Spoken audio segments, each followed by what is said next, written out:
Hey guys, it's good seeing you all again. Again, this is Professor Ramirez with Business Law, and this is week 4, the video for week 4. And today we're going to be discussing contracts. We're going to be discussing Chapter 8, and this will be one out of the 4 sessions. I believe we'll be discussing Chapter 8, 9, 10, and 11, and those in 4 different videos. But today it's going to be Chapter 8. We're dealing with contracts, the 1 of 4. This PowerPoint presentation is also on Blackboard, up on Blackboard. So if you want to download it or check it out and perhaps maybe follow along with me, that'd be great. I know I stressed this last video, and I'm going to also push it again this video.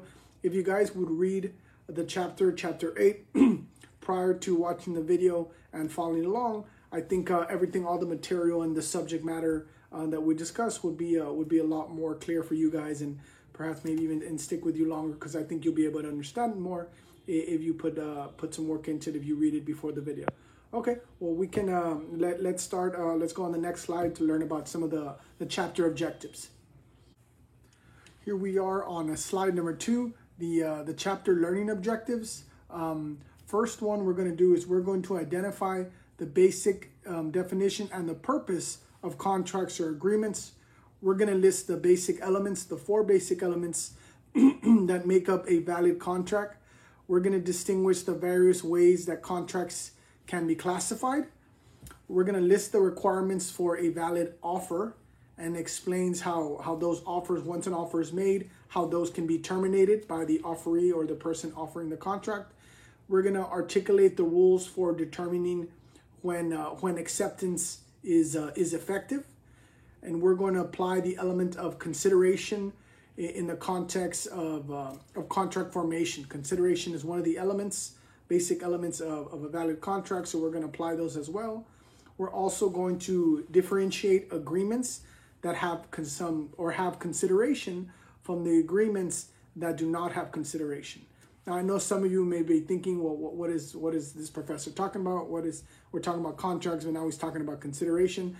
Consideration is one of the essential elements to make a valid contract. So that we'll discuss later during the video. But that I just want you to know that if you don't know right now what I'm talking about consideration, you will know by the end of this by the end of all these videos that it is an essential element for a contract.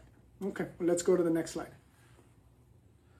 Now here on to slide number 3, the nature and the application of contracts. Now, first one, a contract is a legally enforceable promise or a set of promises to do something or to have responsibilities. The United States has a tradition of honoring the freedom of contract principles. Parties or individuals or entities, now they're free to draft contracts or bargains that suit their best interests, and they're there to freely to structure them to deal that represents their best intentions. We've always had this, the freedom to contract. We know in the U.S., as long as we're capable to enter into a binding contract, then we're free to do so as we wish, as long as the other party agrees to the terms and enters into them too. The second, the reinstatement of contracts is a model law that many courts here in the U.S. have adopted to govern them on several issues regarding contracts, or how to model the contracts.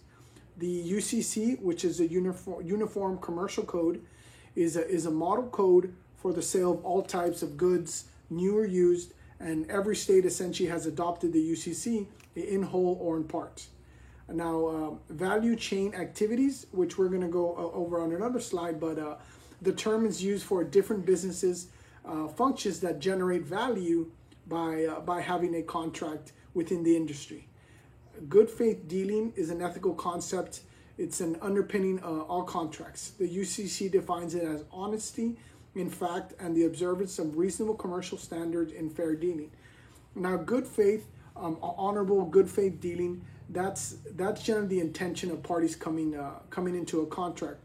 However, if a court finds that when they first entered into a contract, it was not in good faith, perhaps maybe it was in a fraudulent matter or with fraudulent intent, then if there's lack of good faith dealing, if the court finds there's no good faith and it was in bad faith, then perhaps maybe that individual acting in bad faith may be found later to incur damages, or perhaps maybe to be hit with an order or judgment against them for entering into a contract with bad faith from the very beginning.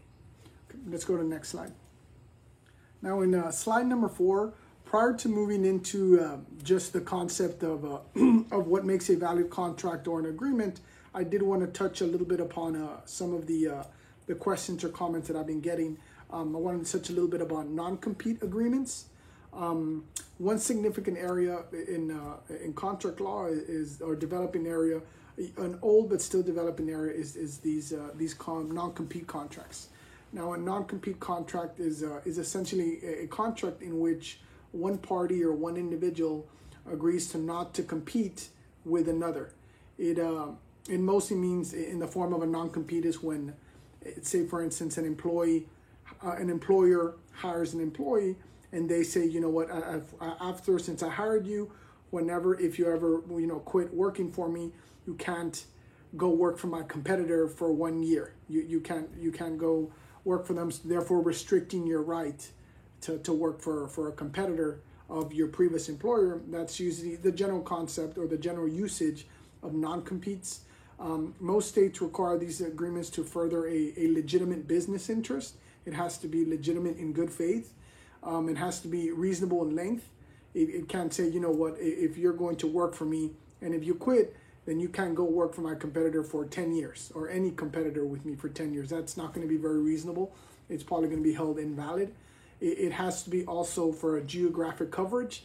If, say, for instance, I'm one company that I'm just a pizza shop and I hire you as one of my employees, I cannot say, hey, you know what, if I'm one pizza shop here in San Antonio, Texas, if you ever stop working for me, you cannot work for any pizza shops in all of the United States or all of Texas. Then that would be, an unreasonable geographical area, because what would a shop like me in San Antonio, would I really be affected if you quit and you went to go work for a San Antonio shop, for a pizza shop in Dallas, Texas? That wouldn't really be effective. I wouldn't really be affected by that, and it would be an unrealistic geographical area for me to restrict you to say, in all of Texas, you can't work for another pizza shop. That would be just unfair. And it's also going to be, has to be fair scope. Well, one example is a sandwich, a sub shop. One time it was held to be unenforceable because it was just unreasonable to have some of these employees were low paid minimum wage, making sandwich makers, and as well as some of the drivers that are delivery drivers. They told them, if you ever quit working for me, you can never go work for another sub. You can't work for another sub shop or be a driver for another sub shop, and that was just held to be unreasonable. So it was not valid, and that company had some bad publicity. So therefore, they stopped using the non-competes with their sandwich makers and their delivery drivers, just because they were getting too much heat, and they didn't want to handle that they didn't want to take that negative publicity. California, they refuse to enforce non-compete contracts as a matter of just public policy. They don't believe they're right to have non-competes, so they're not going to enforce them. And then on the other side, state of Florida tends to uphold these agreements in favor of the employers. So the employers would be the ones that are drafting these non-competes, because they don't want their employees. One example, they don't want their employees to come work for let's say, for instance, a pizza shop, and let's say I have some sort of great ingredients or have a great process of making pizza or a great training program. The employer, the pizza shop owners, they don't want employees coming in, me just training you for a couple months, and then you basically go work for my competitor and just take that training, all that time that I invested in you, and then go to my competitor. And that's usually one reason they don't want non-competes, but for other reasons as well. But Florida's one that they do upheld them. Then usually lean on the side of the employer, the one that wants the non-compete enforced. Okay, well, I know I wanted to. This was a longer one, but I did just want to touch a little bit on non-competes because I did recently have received some questions on them. So let's go to the next slide and continue with the contracts. We're jumping into slide number 5. I know in a prior slide we talked about the value chain activities. I put some of the some of the value here in industries where a contract brings value to a certain industry within a certain transaction. We're going to discuss the business activity, meaning the industry that it's in. The other column we'll discuss a certain transaction that is likely used in that industry, and then we'll also type of the most common contract used for that type of transaction. Business activity number one will be a company that focuses on R&D, research and development. So the type of transaction that they will most likely enter to, or at least one of the transactions, is going to be a technology company hires an engineer as an outside contractor to develop inventions to help them achieve their goal or what they want to invent. Now, this type of contract or this type of transaction is going to necessarily, at least one of the contracts that they're going to need is the inventing assignment, to make sure when that engineer invents any assignments or discoveries or algorithms or anything like that, then we're going to make sure that the company has a right to keep those and use those. Another industry is supply chain and logistics. A transaction can be an almond milk distributor chooses a company to manufacture, package, and label its beverage product or products. The type of contract that transaction is going to need or require is a manufacturing and packaging agreement between the supply chain, the distributor, and the actual manufacturer that's doing all the packaging. Now, for the third one is, we can call it a department or an industry, but human resources. Now, for one type of transaction is a board of directors hires a CEO or an executive to lead the company or to be employed by the company. Then, as we all know, that in that case, one of the documents or one of the essential documents that is going to be needed is going to be an employment agreement between the company and or the board of directors and the executive or CEO to outline the duties, roles, and responsibilities. Next one is a marketing. Now, for an example of this is a sports team licenses its logo to an overseas apparel company. So they're going to need a licensing agreement. It's basically going to allow, for instance, the Dallas Cowboys would have the Dallas Cowboys and the Dallas Cowboys star, and perhaps maybe it allows a company in Europe to put that logo in on shirts. So the Cowboys are going to basically have a licensing agreement. They say, we're going to license our logo and allow you to use it on your shirts. So that's what's going to be dictated in the licensing agreement. The other one is in distribution. A car maker is going to agree to sell vehicles to an independent, to a dealership.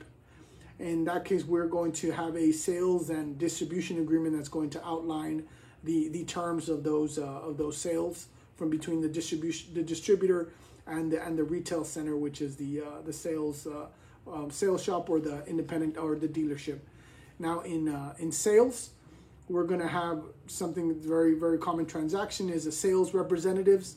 A sales rep negotiates a contract with a client, whether it's for goods or services, and that's of course going to require a sales contract. And now in the finance industry or in the finance realm, we're going to go into just banking. A commercial bank provides a loan to a company or to an individual, and then that's going to be outlined. The contract we're going to have there is a loan agreement. Now in this case, there's several types of contracts here that we saw. We saw 7 types or 8 types of transactions. We saw 8 industries, 8 transactions, 8 type of contracts. However, once we're going to go into what makes a contract an essential contract, a valid contract, it's basically all the elements that are going to uphold are going to be mentioned to whether to make sure it's a valid contract. All of these types of contracts are going to boil down to the same elements, whether it's an employment agreement, a loan agreement, a sales contract. Essentially, in their bones, they're all contracts. So they're going to all require the same elements, no matter what type of contract we're entering into. So let's go a little bit more to talk about those elements. Now we're here on slide number 6, which is one of the most important slides here for the presentation. It's going to define the 4 elements to make a valid contract. Element number 1 is mutual assent. The parties to a contract must indicate through words or yes, I agree, or behavior behavior can be simply a signature on an agreement or some sort of written instrument that they willingly agree to enter into the contract or the agreement. Now, when we say mutual assent, it's generally defined as an offer, when I offer to do something for you, and acceptance. Now, offer and acceptance in and of itself can mean several different ways, but mutual assent is, they both indicate through words and behavior that they both agree to enter into the contract. I agree to offer you something, you agree to accept my offer. That would fit the elements of the mutual assent. Now, the second one is consideration. Now, this element requires both sides to obtain something of value. There has to be a legal benefit, and to give up something of value in order to be valid. So you have to gain something and give something up. It's the same concept of just give and take for both parties. It can be where one party just solely takes advantage of the other party, and the other party gets no advantage and only gets burden, and one party gets all the 100% advantage and no burden. Then there wouldn't be consideration in that in that transaction. If someone says, "Hey, let's go. Why don't we do an agreement where I want you to mow my lawn every Monday," and the other person just says, "Okay, I'll do it," and then the other person just mows the lawn every Monday, gets no money, gets nothing in benefit, then that may be held to be, there was no consideration. Professor Ramirez, you're getting the lawn mowed, and you're getting all the benefit. However, you're not paying anybody. You're not doing anything else for that individual the lawn mow guy. So there's no consideration. It's all the benefit is yours and all the burden is his. So therefore, there's no consideration. There needs to be equal consideration. If he's mowing your lawn, then you get the benefit. However, you're paying him $20. So you do have some burden where you're getting the benefit, but you're burdened because you're losing $20. The guy's spending his time and his effort to mow your lawn, but he's also getting $20. So that's when it's more it's fair. So therefore, they'll meet consideration. Now the next one is I think this one's obvious. It has to be it has to be legal. If a contract must satisfy a legal purpose to be enforceable. If for instance, if I signed a contract with you for an illegal purpose to say, I want to purchase an illegal something that it can't purchase, whatever that may be. But then I would say, hey, you told me you were going to sell me Cuban cigars for this amount, and you say, well, Cuban cigars are illegal, we can't sell them here in the U.S., then at that point, it's an unenforceable contract because I wanted something that was illegal in Cuban cigars, so it wouldn't be an enforceable contract. Now, the last one is also, I think, one that I thought was pretty clear. It's the capacity to contract. Both parties to the contract must have legal standing to enter into the contract or into the binding contract or the agreement. The individuals who are minors, are mentally incapacitated or intoxicated, they may lack the capacity to enter into contracts, which will make the result a voidable contract. It'll still be a contract, however, it's going to be voidable because that individual or one individual did not have capacity to contract. If it is a minor, I doubt any judge in the U.S. may hold a minor. If you told a minor to sign a contract with you and he was, a 5 or 6 year old little boy, then I doubt that's going to be, any judge will say that the little boy had capacity to sign. He was a minor, he had no capacity. That may be all the way up to 18 years old, because a minor would be still a 17-year-old in some states, so a 17-year-old. So it can still be up to the judge to say if the 17 had legal standing. Of course, individuals who are mentally incapacitated, they're not going to have standing or capacity to sign. And they're in some states too, if the individual is intoxicated, then that intoxicated individual won't have standing to sign contracts too. It also goes into the concept perhaps maybe the person who is sober made a contract with a person that was intoxicated, and it just essentially took advantage of the intoxicated person. So the judges will usually hold contracts invalid and unenforceable. All right. I hope you got this one.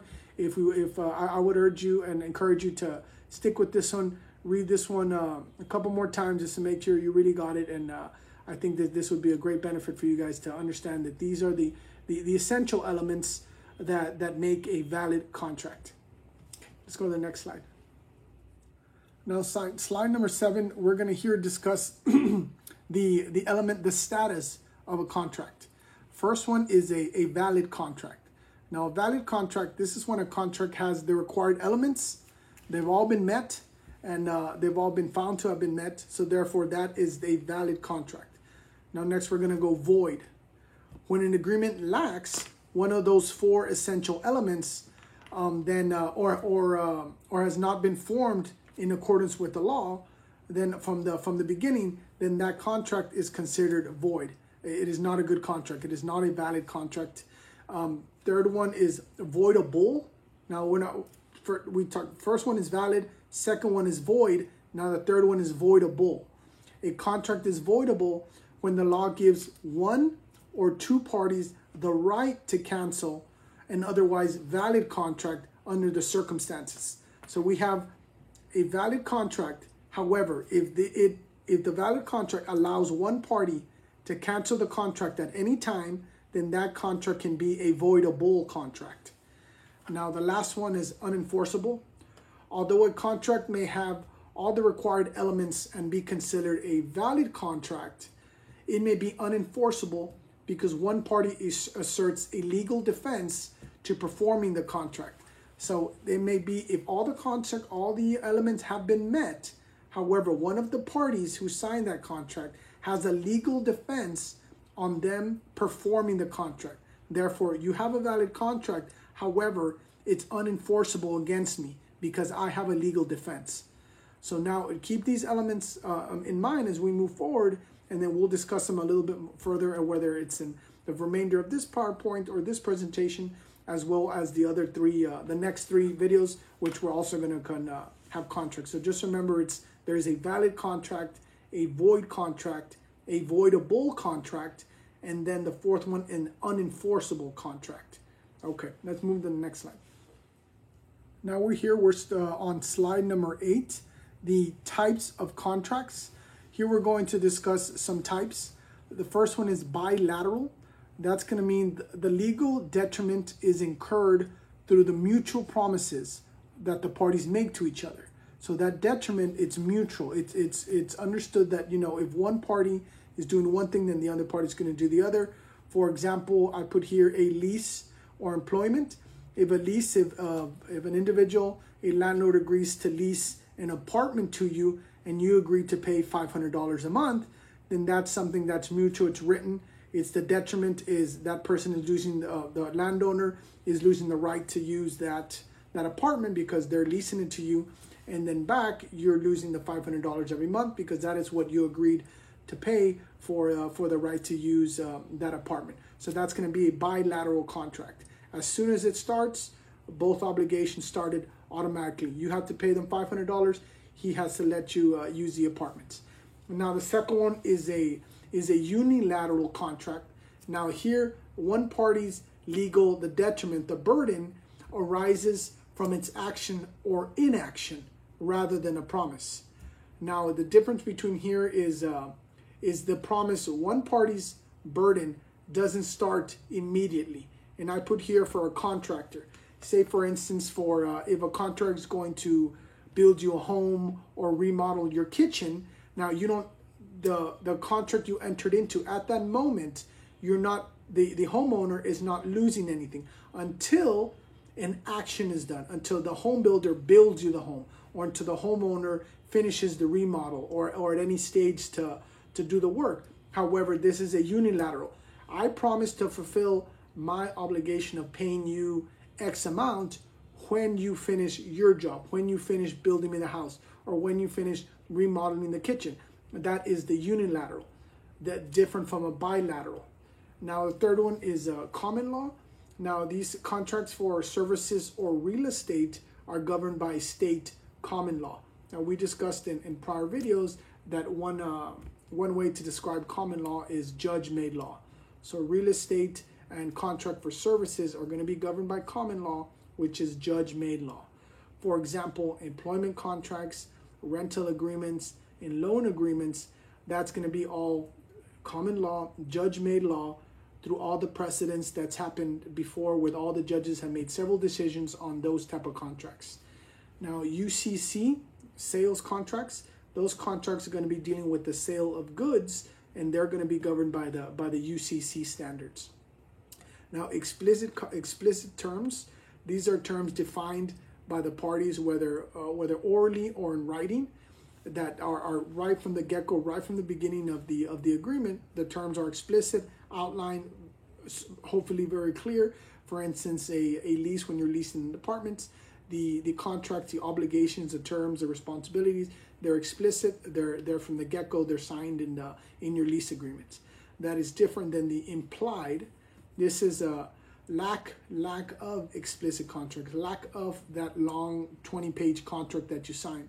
Now, those terms are defined solely through the parties' behavior or through social custom. For instance, if I walk into a bookstore and I take a book, I pay $20. I walk out with the book. That's the contract we made. I agreed to buy your book for $20. That was an implied contract made by the individual, the consumer, or the customer buying the book, and the company or the shop, which I paid the $20. At that moment, I took the book, I paid $20. That was essentially a contract made between me and the owner of the bookstore. Different from explicit, where I rent an apartment to you, and then there's 20 pages that I know the type of obligations, the contract before I sign it, and then we're both into a bilateral contract. Let's go to the next slide and keep talking a little bit more about this.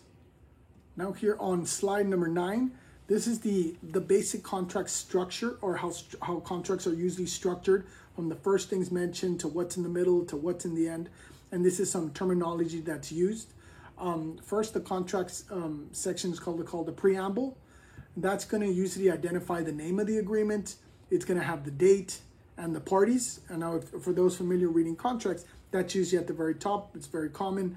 What is this contract? A sales agreement, a lease agreement, entered into on this date by so-and-so apartment complex, and Professor Ramirez, the tenant of the contract. That's usually kind of setting up what is this and who is it between. So that's the preamble, generally at the very top of, I hate to, I don't want to say every contract, but the majority of contracts usually have a preamble, so they can let the reader know what they're about to read, who's in it, and what's it about. The second part are the recitals. Now, this is going to explain why the parties are entering this agreement. Once you get the preamble, you know what's it about, who's going to be in this contract. Second is you're going to start kind of getting into, before you get to the meat, why are these parties entering into this contract. It's going to say, for instance, whereas the company wishes to enter into an agreement with the representative or with the employee for the sales of certain services that company sells. So that can be something very common, that once you get the parties, then you realize, oh, okay, now I understand why they're entering into this contract. Third one is, of course, sometimes they're long, or sometimes they're short, but then sometimes they get very extensive and very long. The definitions, sometimes definitions make or break a contract. They can define certain things that are very important. For instance, certain accounts, current existing sales accounts, or if you're going to hire a representative and they're going to get commissions on accounts, perhaps maybe you want to distinguish, well, not current existing accounts, the ones that were already established by the company before the sales representative came in. Now that sales rep is not going to get commissions on those existing accounts. However, he may get commissions on accounts, new accounts established by the new account representative, and therefore the word accounts will come before maybe existing or new accounts, and all of those definitions matter within the contracts. Before you start reading the terms, there'll be the definitions. And then next are the clauses. Now these are going to contain the promises or the responsibilities made by each party that comprise the exchange of value within the contracts. Now next, this is gonna have all the terms, So I promise to go out there and try to get sales. If I do get the sale and bring a new client and sign a new client, therefore the company shall pay me X amount or X amount commission based on the amount brought in. But that's gonna get, the clauses are gonna be the real meat of the contract. That's gonna say, it's gonna define the terms, the roles, and the responsibilities, mainly the responsibilities of the parties to the contract. Now, second to last, it's going to say what states the termination clauses, how this agreement is going to renew, when and how it's going to terminate. It's going to state the provisions that govern how and when the contract ceases to be effective anymore. So anything toward the end is going to say how does someone get out of this contract, when does this contract finish, or when is it terminated or canceled. And then of course the last is usually appendixes or exhibits, but it's going to contain, supplementary materials, exhibits. It can have non-compete agreements, confidentiality agreements, things of that nature. Things that are going to supplement the main contract. They'll usually be in a separate one, perhaps maybe in appendices or exhibits to the contract. But that's usually the way a contract is structured. The preamble, the recitals, the definitions, the clauses, and the termination, and then the exhibits. Now, of course, contracts can be very, very long. So can the clauses, for instance, the roles and responses can be very long. Definitions can be very long as well. So all of those, it just depends what kind of contract you're entering into. That can definitely depend on the length of the contract, of course. And of course, if there's a contract that's a lot of money's involved, then lawyers will make sure that every single definition is defined, that there's no ways to exit it, and to make sure that everything is very clear and defined within all the contract structure. Okay, let's go to the next slide. Now here, slide number 10. I thought I wanted to just touch on this. Drafting contracts. If you're going to get into a contract that is very important to you, I would encourage you to draft it with a strategically qualified licensed attorney. Some of the things that those attorneys should do, but not limited to, are going to be listens carefully to business dealings of the transaction, of what's going on, what's being said. He or she should ask questions about the background and the purpose of the transaction that's going to happen.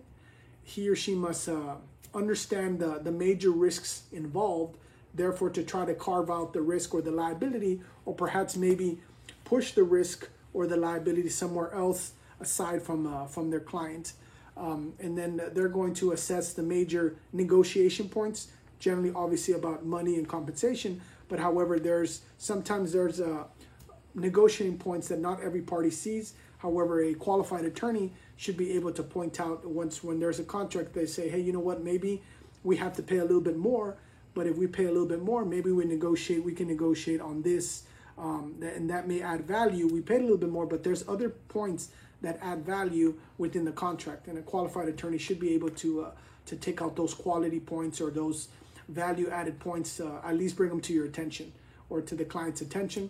He or she is going to be able to translate the legal terminology or the legalese into business terminology. So he should make it not complicated. I know that a lot of people say the attorneys just make things complicated, but a good qualified attorney should understand what all the parties want and for their clients, and then make the agreement where everybody can understand it. So all that legalese, all the legal terminology, he or she should be able to transform that into business terminology. However, still legal binding, but somewhere in the middle where the legalese turns into a little more business. So therefore, the actual business people understand what they're signing and understand the value of the legal document, and of course the attorney. That was just something I thought. I know it's not something of subject matter that's from the book, but I thought it was important to outline some of the important points of hiring a qualified attorney. Okay, well let's go to the next slide. Now, slide number 11, the mutual assent, the offer part. As we discussed earlier, there's 4 elements to a valid contract. One of the elements is mutual assent. In mutual assent, we have offer and acceptance. Now, it's usually referred to as the offer and acceptance. However, that is part of the mutual assent. Now, it's also referred to as the meeting of the minds. When there's an offer and then there's an acceptance, the meeting of the minds have been met. Now, an offer is a promise or commitment to or to do or not to do a specific activity. There's something called objective intent. Now, a reasonable person would conclude that an offerer is serious in their intent to contract. That's the objective intent. That if I tell you, you know what, I'll sell you this pen for $1, then a reasonable person can say that's the offerer, me or the seller, is serious in their intent to contract with a buyer. Now, if I say I'll sell you this pen for $1,000, you realize it's a regular pen. You may think there's no objective intent. The reasonable person is not going to think that's a serious offer. However, if I'm sending you this for $1, I think a reasonable person would say, you know, that is a serious offer to sell. Therefore, that's an objective intent. Everybody would think that it was a reasonable offer and that I'm serious about selling my pen. Most advertisements are going to be invitations to the customer or consumer to make an offer to the seller. Now, for instance, if I say, you know what, I'm you know, Professor Ramirez, I sell pens, and there's a photo of me with a pen, and there's wording that I sell the best pens. So you would think that advertising, I'm making you try to offer me an offer. I want to be the one who accepts your offer. However, I'm telling you, I am the best. These are the best pens, and I'm the one that sells them. At that point, I'm going to invite you to make me an offer. What do you want to pay me for my pen? So you make me the offer, and I accept it or not. But basically, I'm the one advertising to you to make me an offer. Now, advertising as a unilateral offer, if the advertisement is specific enough, it may constitute a unilateral contract, or if the party, or if it invites a party to accept in a particular matter, then it may be a unilateral offer. I've already accepted to you. If I say this pen is for sale, if you contact me, it's $1. Just email me and I'll sell it to you for $1. That may be a unilateral offer by me already offering it for $1 for you. Well, let's go to the next slide.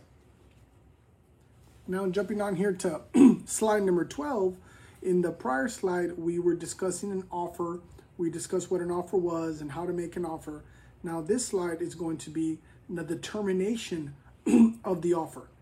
Now, there's three ways. There's the revocation.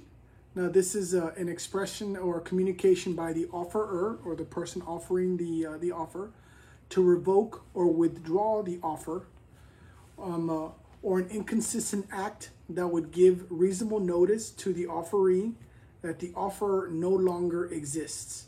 Now, generally, a revocation is effective upon the receipt of the individual that received the offer.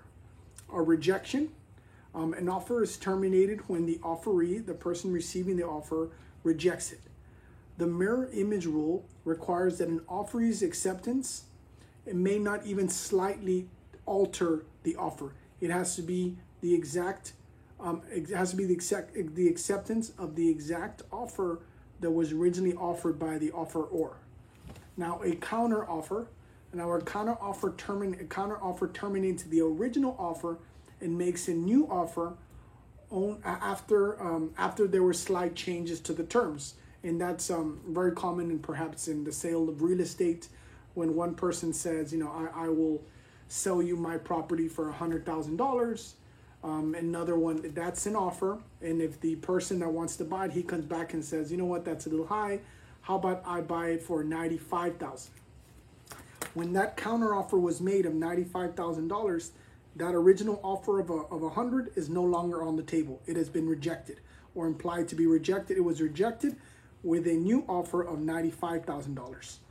Now, an offer may be terminated by certain events covered by an operation of law.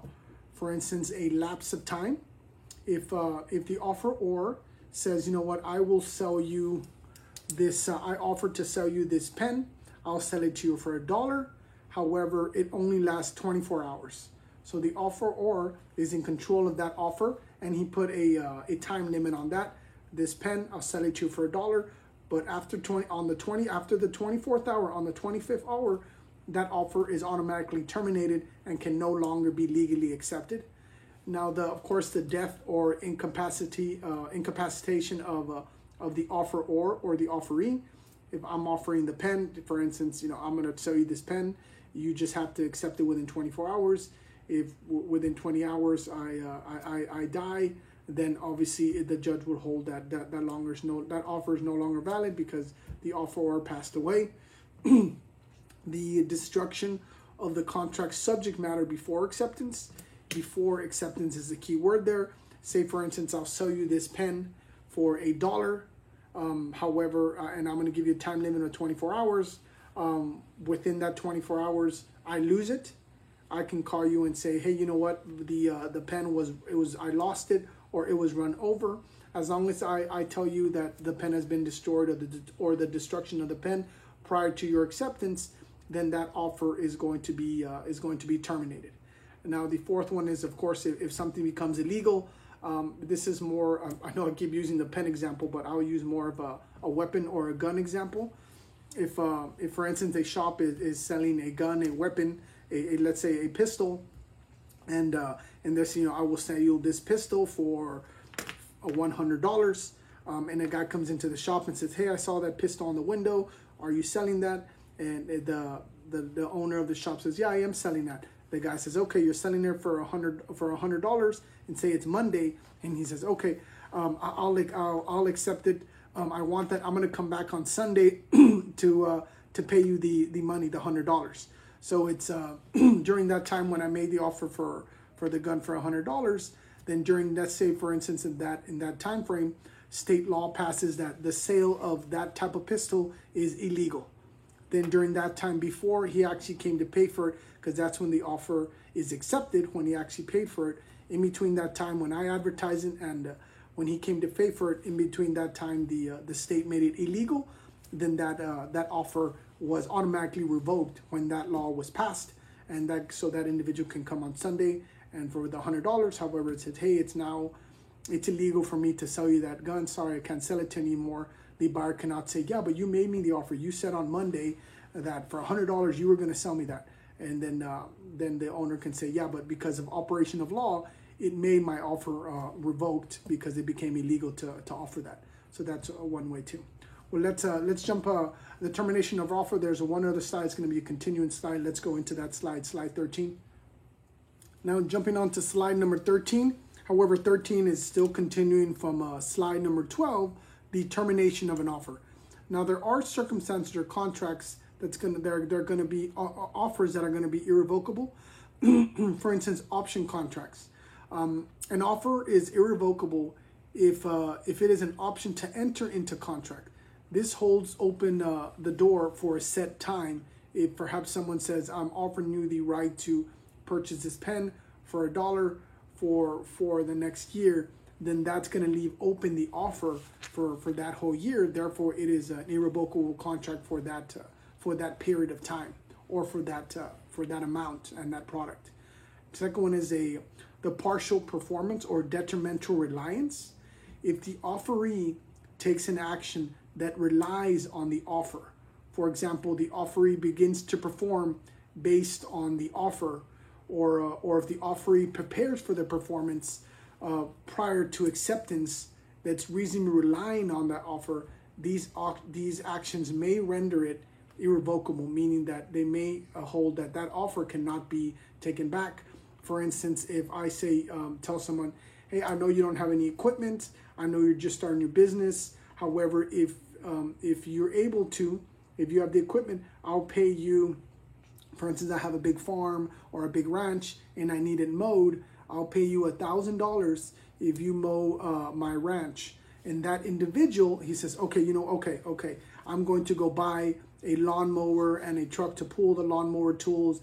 I'm going to pay a couple guys ahead of time to come and help me. Then he relied on my offer. At that moment, a judge at that time, when perhaps maybe I cancel and say, oh, you know what, never mind. I don't want to, I'm going to revoke my offer. I don't need I don't want you to cut my grass at the ranch.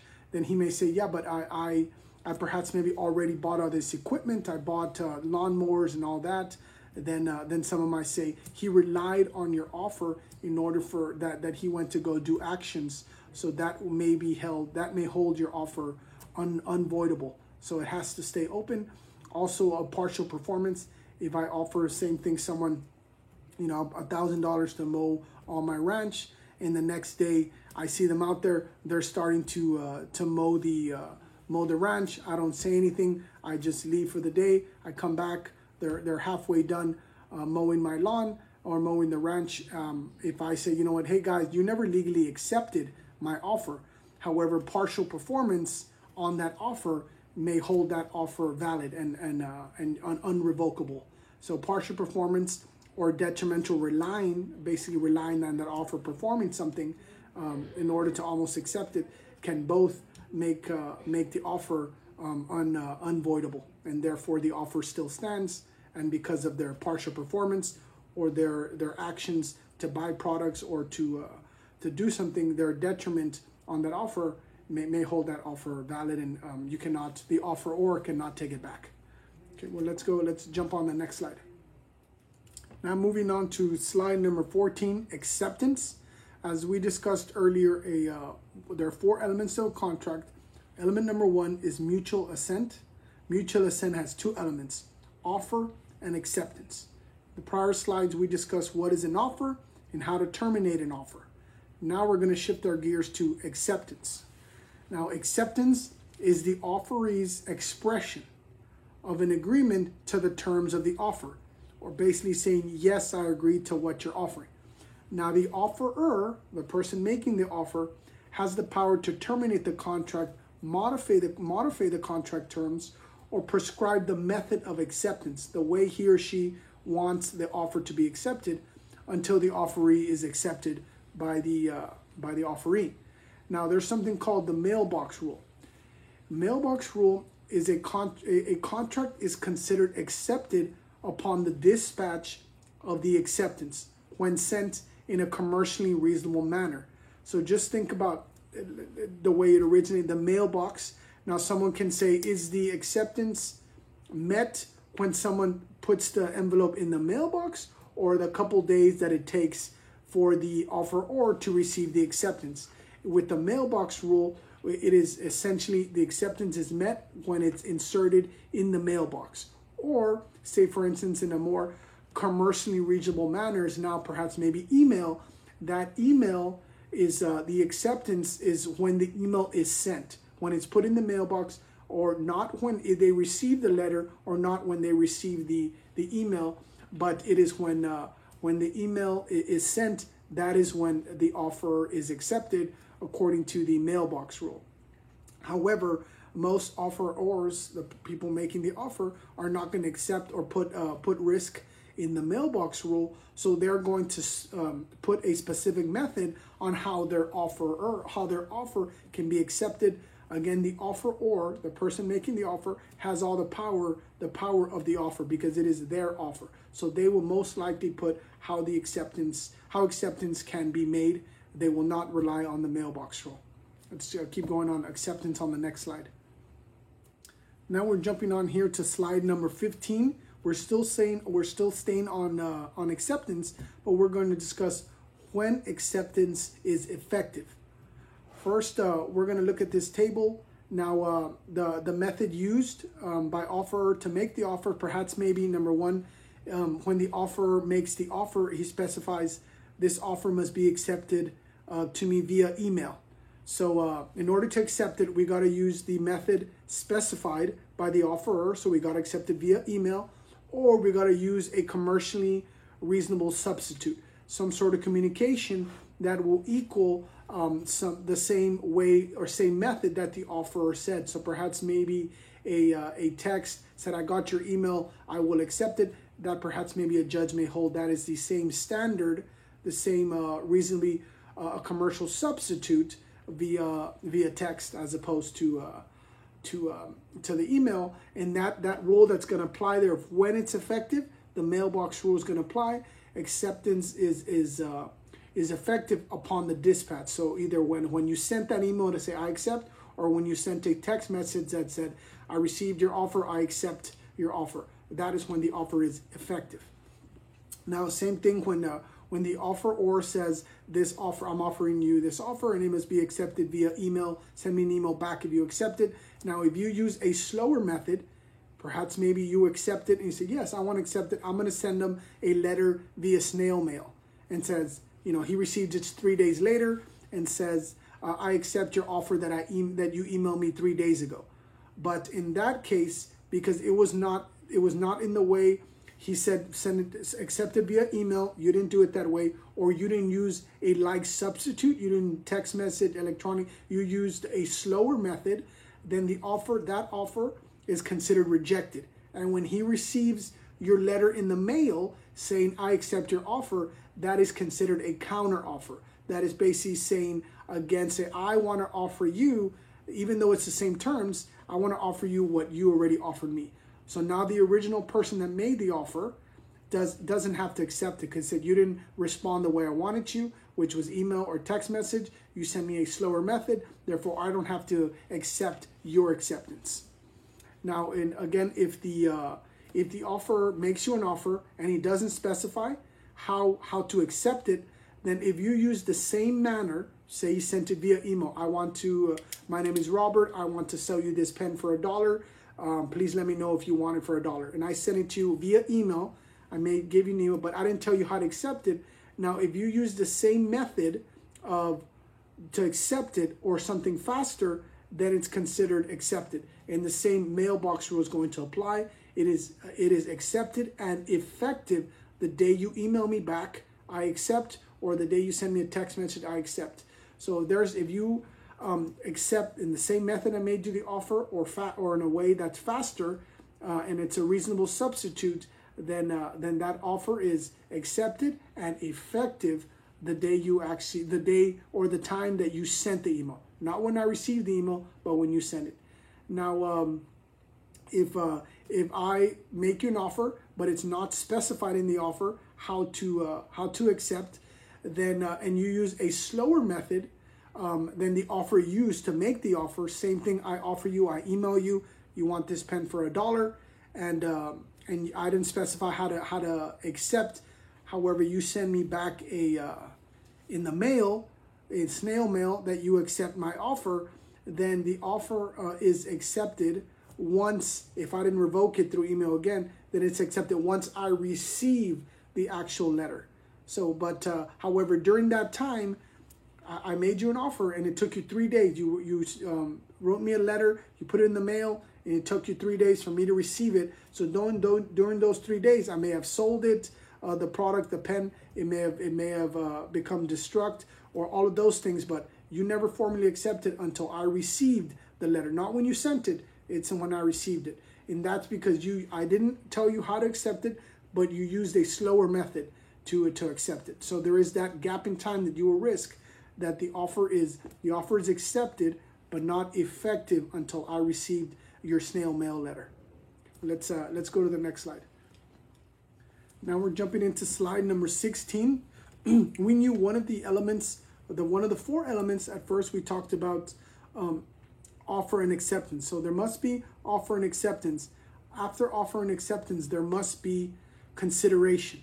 Now we discussed earlier that consideration, this element requires both sides to obtain something of value and both sides to give up something of value. Now, there can also be, say, perhaps the mutual exchange of benefits and burdens. So that is one of the things that needs to be one of the elements, consideration. The mutual exchange of benefits and burdens. So a bargain for exchange, meaning both parties have to get a benefit and have to have some sort of burden to them. It cannot be just all one-sided, one lopsided, all the benefit to one person and no burden, and all the burden to one person that gets no benefit. That is not a bargain for exchange. There is no consideration. They both need to get something of value, and they both need to have a burden. Now, a legal benefit is receiving something of value from the other party. A legal detriment, or we can call it the burden, is giving up something of value to the other party. It can be time, service, money, information.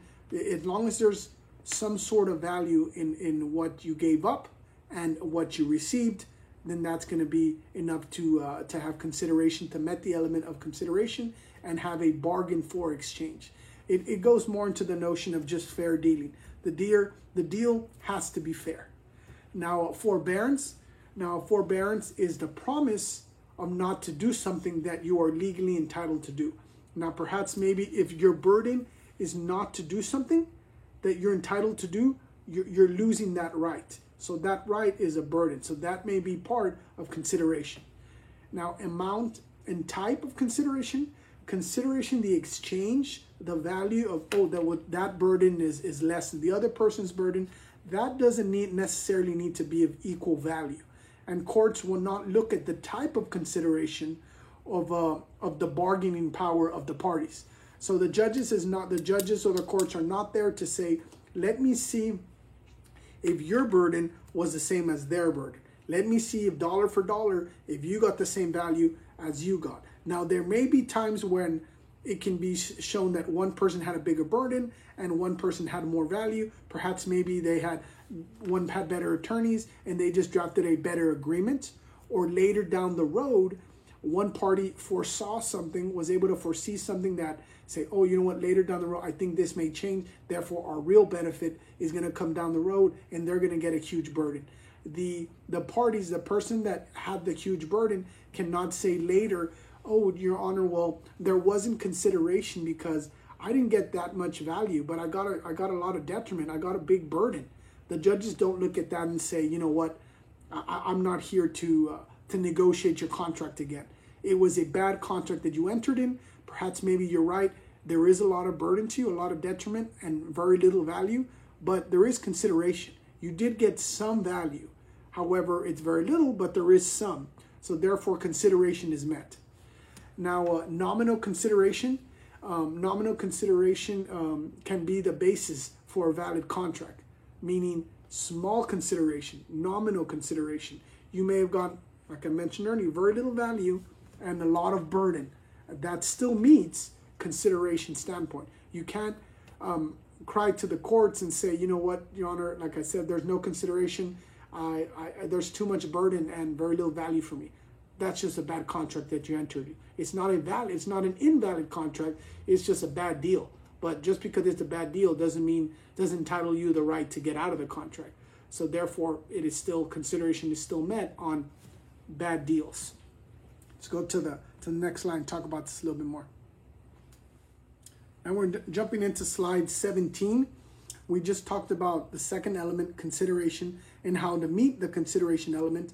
But now we're going to talk about agreements that lack consideration. One example is the pre-existing duty rule.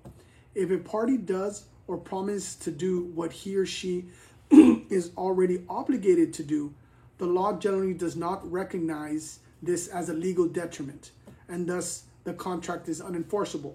Well, one example can be a police officer. If there's a reward for finding someone and arresting someone, and the police officer finds them and arrests them, then the police officer cannot get that award because he already had a duty, a pre-existing duty, excuse me, to find that person and arrest that person as part of the duty of being a police officer. However, another pre-existing duty can be, say you hire a contractor to remodel your house. So we sign the agreement, all the elements have already been met on that agreement. The contractor then perhaps maybe does something and realizes, oh man, I found something and it's going to be more expensive than I thought.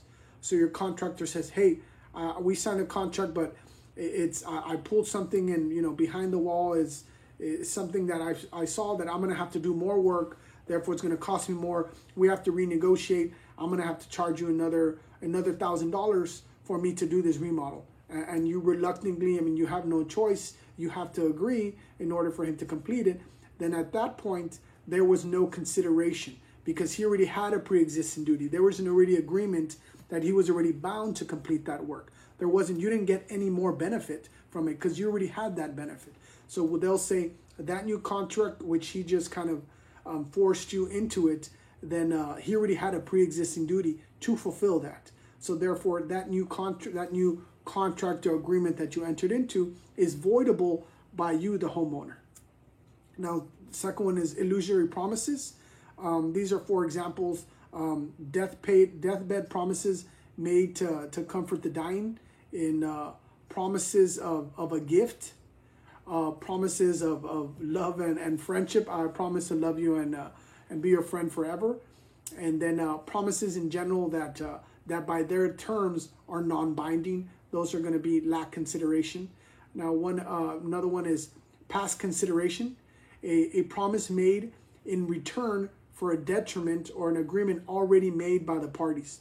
One example can be if an employee had been working for a store for 30 years, and he or she is going to retire on Friday, and that Monday the manager walks up to that person and says, "Hey, I know you're retiring on Friday. On Friday we're going to have a party and give you a gold watch for your service."